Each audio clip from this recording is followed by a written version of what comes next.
जननीं शारदां देवीं रामकृष्णं जगद्गुरुं पादपद्मे तयो श्रित्वा प्रणमामि मुहुर्मुहुः। श्रीमा शारदा देवी स्मृति कथा सरजुबाला देवी द्वारा जानुआरी 1911 ख्रीष्टाब्द उद्बोधन कार्यालय कलिकता। कलिकता पटलडांगार गृह शुक्रवार सकाळे श्री कहीगला काली शनिवार मांगर श्रीचरण दर्शन करने को जीवी। आपण प्रस्तुत हो रहिबे। काली ताहले मां को दर्शन पाइबी। सारा राति मते निद हैला नहीं। आज को प्राय 14-15 वर्ष है कलिकतार अच्छी। एते दिन पर मांकर दया है कि एते दिन रे कौन सुजोग मिलिला। ता परदिन उपरओली गाड़ी करी सुमती को ब्राह्म बालिका विद्यालय नहीं श्री श्री मांगर चरण दर्शन करने को चलिली। कि आकुल आग्रह जाइथिली ताहा व्यक्त करिवार भाषा जाने नहीं। जाई देखिली माँ बाग बजार रे तांको घरे ठाकुर घर दुआर मुहरे छिड़ा होइछंती।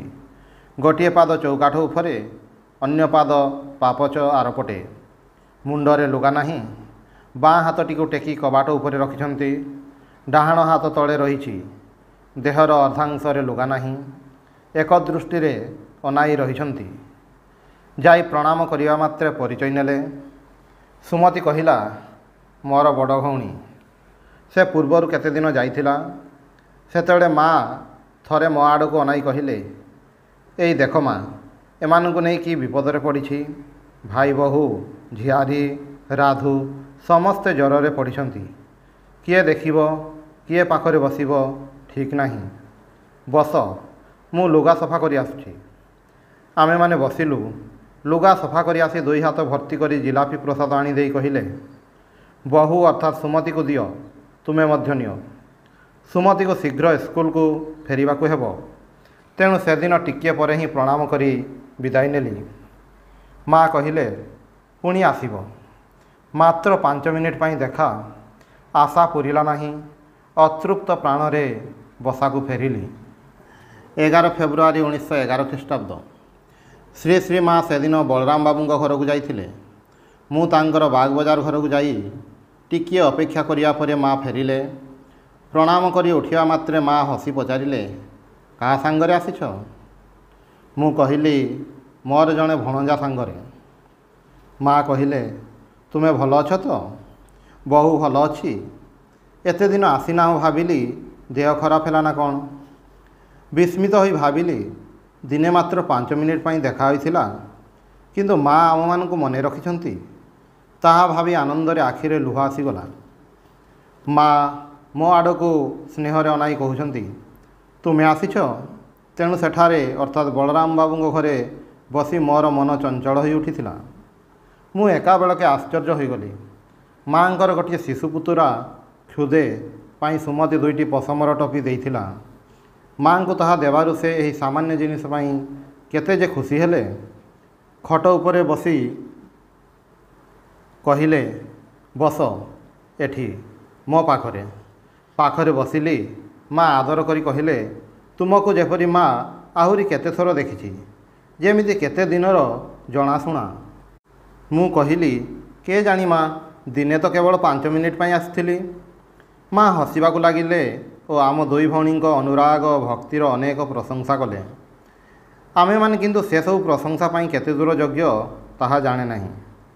क्रमे क्रमे अनेक स्त्री भक्त आसवाक लगिले। भक्ति विगलित चित्तरे समस्ते माँकर हस हस स्नेहभरा मुह आड़ को एक दृष्टि अनाई रही। से प्रकार दृश्य मु आउ केबे देखि नाही। मुग्ध होई ताहा ही देखुछि। एपरी समय बसा को फेरिया पाई डकरा आसिला। गाड़ी आसीछि। माँ सेतेबेले उठी प्रसाद आनी खाऊ खाऊ करी एका बेलके मुह पाखरे धरिले। एते लोकंग मध्यरे एका सेमिति खाइबाकु मते लाज लागुछि देखि कहिले लज्जा कौन नियो। तेणु हाथ ओढ़ाई नेली। तेबे आसुछि माँ कही प्रणाम करी विदाय नेबा बेले कहिले आस माँ आस पुणी आसीबो। एका ओह्लाई पारिबो तो ना मु जीवी। यह कही मो सहित सीढ़ी पर्यंत आसिले। सेतेबेले मु कहिली मु जाई पारिबी माँ आपण आउ आसंतु नाही। माँ से कथा शुणी कहिले अच्छा दिने सकाळे आसीबो। परिपूर्ण प्राण रे फेरिली। भाविली ए कि अद्भुत स्नेह।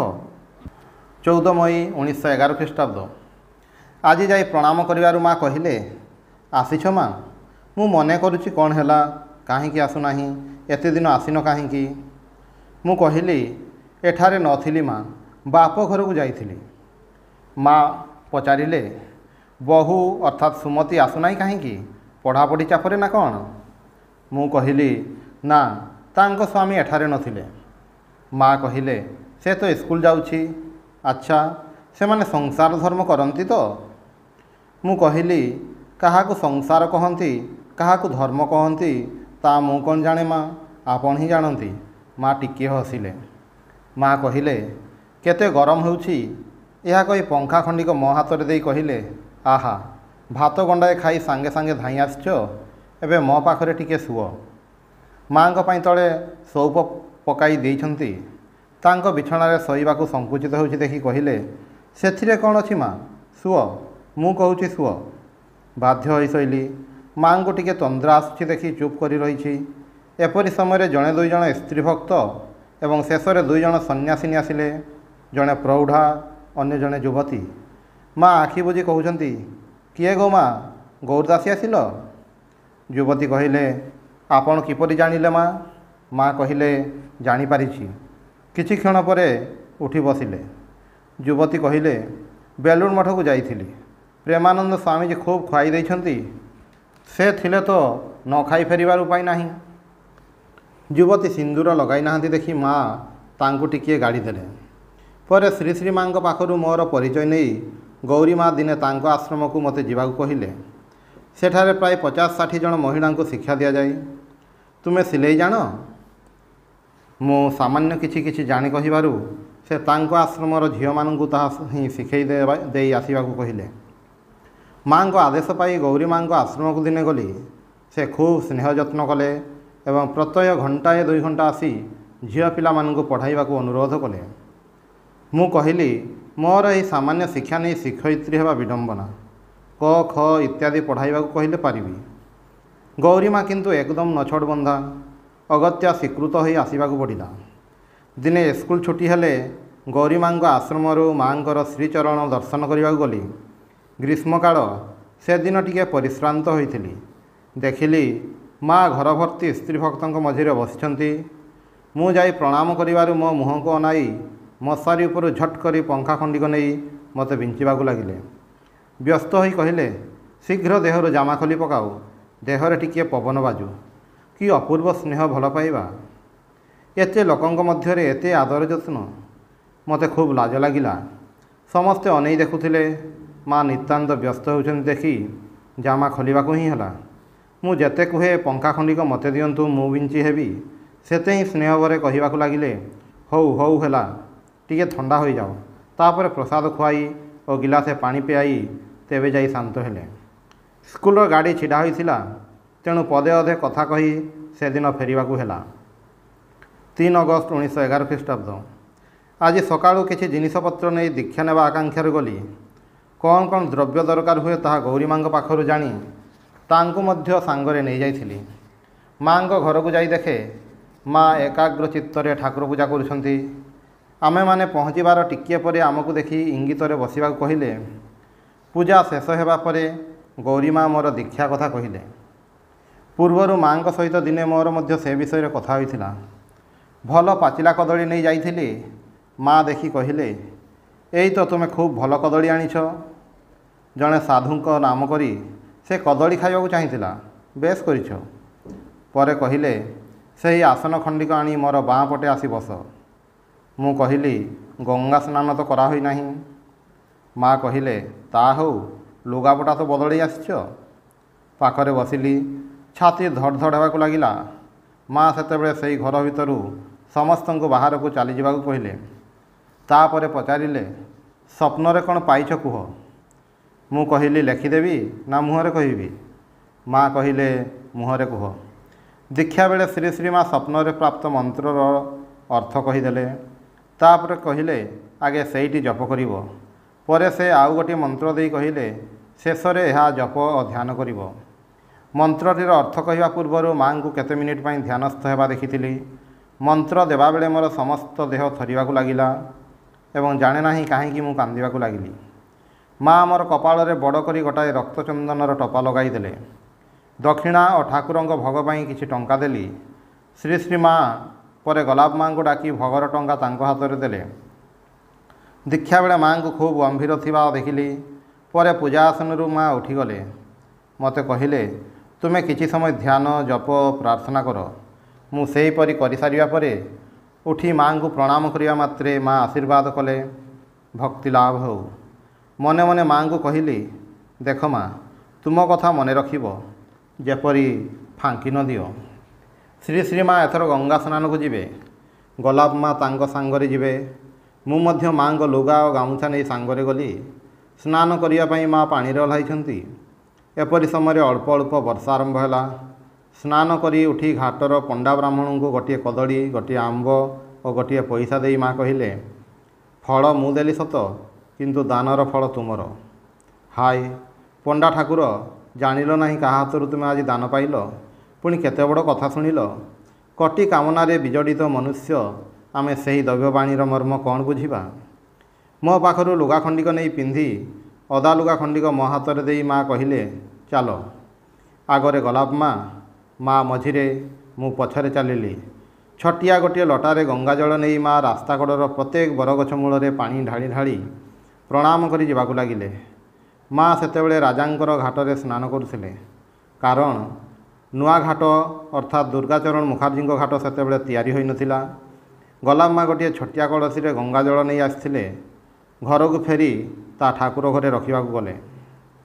ତଳ କଳ ପାଖ କୁଣ୍ଡ ପାଖରେ ଗୋଟିଏ ଢାଳରେ ପାଣି ଥିଲା। ମା ସେହି ପାଣିରେ ଗୋଡ଼ ଧୋଇ ମୋତେ କହିଲେ, ଗୋଡ଼ରେ କାଦୁଅ ଲାଗିଛି, ଧୋଇ ପକାଉ। ମୁଁ ପାଣି ଖୋଜୁଛି ଦେଖି କହିଲେ, ସେଇ ଢାଳ ପାଣିରେ ହିଁ ଧୋଇ ନିଅ। ମୁଁ କହିଲି, ଆପଣ ଯେ ସେ ପାଣି ଛୁଇଁଛନ୍ତି। ମା କହିଲେ, ଆଗେ ଟିକିଏ ମୁଣ୍ଡରେ ଦେଇଦିଅ, ତାହେଲେ ହିଁ ହେବ। ମୋର ମନ ମାନିଲା ନାହିଁ। କହିଲି, ତାହା କ'ଣ ହୁଏ? ମୁଁ ଆଉ ଗୋଟିଏ ପାତ୍ର ଆଣି କୁଣ୍ଡରୁ ପାଣି ନେଇ ଗୋଡ଼ ଧୋଇଲି। ମା ସେ ପର୍ଯ୍ୟନ୍ତ ମୋ ପାଇଁ ଛିଡ଼ା ହୋଇ ରହିଲେ। ତାପରେ ଉପରକୁ ଯାଇ ଠାକୁରଙ୍କ ପ୍ରସାଦ 2 ଖଣ୍ଡ ଶାଳପତ୍ରରେ ସଜାଇ ନିଜେ ଗୋଟିଏ ନେଲେ ଏବଂ ଅନ୍ୟଟି ମୋତେ ଦେଇ ପାଖରେ ବସି ଖାଇବାକୁ କହିଲେ। ମୁଁ ପ୍ରସାଦ ପାଇବା ଆଗରୁ ମାଙ୍କର ଚରଣାମୃତ ପାଇବା ଆକାଂକ୍ଷା ଜଣାଇବାରୁ ମା କହିଲେ, ତେବେ ମାଠିଆରୁ ଟିକିଏ କଳର ପାଣି ନେଇ ଆସ। ଏବଂ ମୁଁ ତାହା ଆଣିଲା ପରେ ପାତ୍ରଟି ମୋତେ ହାତରେ ଧରି ରଖିବାକୁ କହି ନିଜେ ବାମ ଓ ଦକ୍ଷିଣ ପାଦର ବୃଦ୍ଧାଙ୍ଗୁଷ୍ଠ ପାଣିରେ ବୁଡ଼ାଇ କ'ଣ କହିବାକୁ ଲାଗିଲେ। ବୁଝିପାରିଲି ନାହିଁ। କେବଳ ଓଠ ହଲୁଥିବାର ଦେଖିଲି। ଶେଷରେ କହିଲେ, ଏବେ ନିଅ। ମୁଁ ନିଜକୁ କୃତାର୍ଥ ମନେକରି ତାହା ପିଇଲି। ତାପରେ ଖାଇବା ବେଳେ ପ୍ରତ୍ୟେକ ଜିନିଷ ନିଜେ ଟିକିଏ ଟିକିଏ ଖାଇ ମୋ ପତ୍ରରେ ଦେବାକୁ ଲାଗିଲେ। କ୍ରମେ ଅନେକ ସ୍ତ୍ରୀ ଭକ୍ତ ଆସିଲେ। କାହାକୁ ମୁଁ ଚିହ୍ନେ ନାହିଁ। ଶୁଣିଲି ସେମାନେ ସମସ୍ତେ ଏଠାରେ ପ୍ରସାଦ ପାଇବେ। ଠାକୁରଙ୍କ ଭୋଗ ପରେ ଆମେ ସମସ୍ତେ ପ୍ରସାଦ ପାଇବା ପାଇଁ ବସିଲୁ। ମା ମଧ୍ୟ ତାଙ୍କର ନିର୍ଦ୍ଦିଷ୍ଟ ଆସନରେ ଆସି ବସିଲେ। 3 ଥର ଅନ୍ନ ପାଟିରେ ଦେଇ ମା ମୋତେ ଡାକିଲେ ଏବଂ ମୋ ହାତରେ ପ୍ରସାଦ ଦେଲେ। ମୁଁ ପ୍ରସାଦ ଗ୍ରହଣ କଲି। ପ୍ରସାଦରେ ଏମିତି ଏକ ସୁଗନ୍ଧ ପାଇଥିଲି ଯେ ଏବେ ମଧ୍ୟ ସେ କଥା ଭାବିଲେ ଅବାକ ହୋଇଯାଏ। ତାପରେ ଜଣ ଜଣ କରି ପ୍ରତ୍ୟେକଙ୍କ ପତ୍ରରେ ହିଁ ମାଙ୍କର ପ୍ରସାଦ ବିତରିତ ହେଲା। ଗୋଲାପ ମା ସମସ୍ତଙ୍କୁ ଦେଇ ଶେଷରେ ନିଜେ ଖାଇବାକୁ ବସିଲେ। ମା ଏଥର ଖୁବ୍ ହସ ଖୁସି ଗପସପ କରୁ କରୁ ଖାଇବାକୁ ଲାଗିଲେ। ତାହା ଦେଖି ମୁଁ ଆଶ୍ୱସ୍ତ ହେଲି। ଦୀକ୍ଷା ବେଳୁ ଏପର୍ଯ୍ୟନ୍ତ ତାଙ୍କୁ ଯେପରି ଆଉ ଅନ୍ୟ ଏକ ମା ମନେ ହେଉଥିଲା। ସତେ ଯେପରି କେତେ ଗମ୍ଭୀର, ଅନ୍ତର୍ମୁଖୀ, ନିଗ୍ରହ, ଅନୁଗ୍ରହ ସମର୍ଥା ଦେବୀ ମୂର୍ତ୍ତି। ଭୟରେ ମୁଁ ସଙ୍କୁଚିତ ହୋଇଯାଇଥିଲି। ପରେ କେତେ ଲୋକଙ୍କୁ ଦୀକ୍ଷା ଦେବା ପରେ ମାଙ୍କୁ ଦେଖିଛି। 2-4 ମିନିଟରେ ହିଁ ସରିଯାଇଛି। କିନ୍ତୁ ସେ ପ୍ରକାର ଗମ୍ଭୀର ଭାବ ତାଙ୍କର ଆଉ କେବେ ଦେଖିନାହିଁ।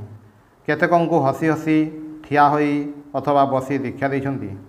ସେମାନେ ଖୁସି ହୋଇ ସେହି କ୍ଷଣି ହିଁ ତୃପ୍ତ ହୋଇ ଚାଲିଯାଇଛନ୍ତି। କୌତୂହଳୀ ହୋଇ କାହାକୁ ବା ପଚାରିଛି, ଦୀକ୍ଷା ବେଳେ ମାଙ୍କର କିପରି ରୂପ ଦେଖିଲେ? ଜଣେ ବିଧବା ସ୍ତ୍ରୀ ଭକ୍ତ ମୋର ଏହି ପ୍ରଶ୍ନରେ କହିଥିଲେ, ଏହିପରିକା ହିଁ। ମୁଁ ପୂର୍ବରୁ କୁଳଗୁରୁଙ୍କ ପାଖରୁ ଦୀକ୍ଷା ନେଇଥିଲି। ପରେ ମାଙ୍କ କଥା ଶୁଣି ଏଠାରେ ଦୀକ୍ଷା ନେବାକୁ ଆସିଛି। ପୂର୍ବେ କୁଳଗୁରୁ ଯାହା ଦେଇଛନ୍ତି, ମା ମୋତେ ତାହା ପ୍ରତିଦିନ ପ୍ରଥମେ 10 ଥର ଜପ କରିବାକୁ କହିଲେ। ପରେ ନିଜେ ଯାହା ଦେଲେ ତାହା ସଠିକ୍। ତାହା ସହିତ ଠାକୁରଙ୍କୁ ଦେଖାଇ କହିଲେ, ସେ ହେଉଛନ୍ତି ଗୁରୁ। ଅନ୍ୟ ଗୋଟିଏ ମୂର୍ତ୍ତି ଦେଖାଇ ଓ ଏ ହେଉଛନ୍ତି ଇଷ୍ଟ। ଏବଂ ଏହା କହି ପ୍ରାର୍ଥନା କରିବାକୁ କହିଲେ ଯେ, ଠାକୁର, ମୋର ପୂର୍ବଜନ୍ମର, ଇହଜନ୍ମର କୁକର୍ମର ଭାର ତୁମେ ନିଅ ଇତ୍ୟାଦି। ସେହି ମହିଳା ଆଗକୁ କହି ଚାଲିଲେ, ମୋର କ'ଣ ହୋଇଛି କହିଲେ, ଯେତେବେଳେ ହିଁ ଜପ କରିବାକୁ ବସେ ଅଧଘଣ୍ଟାରୁ ବେଶୀ ଜପ କରିପାରେ ନାହିଁ। କିଏ ଯେପରି ଠେଲି ଉଠାଇ ଦିଏ। ଆପଣମାନଙ୍କର କ'ଣ ଏପରି ହୁଏ?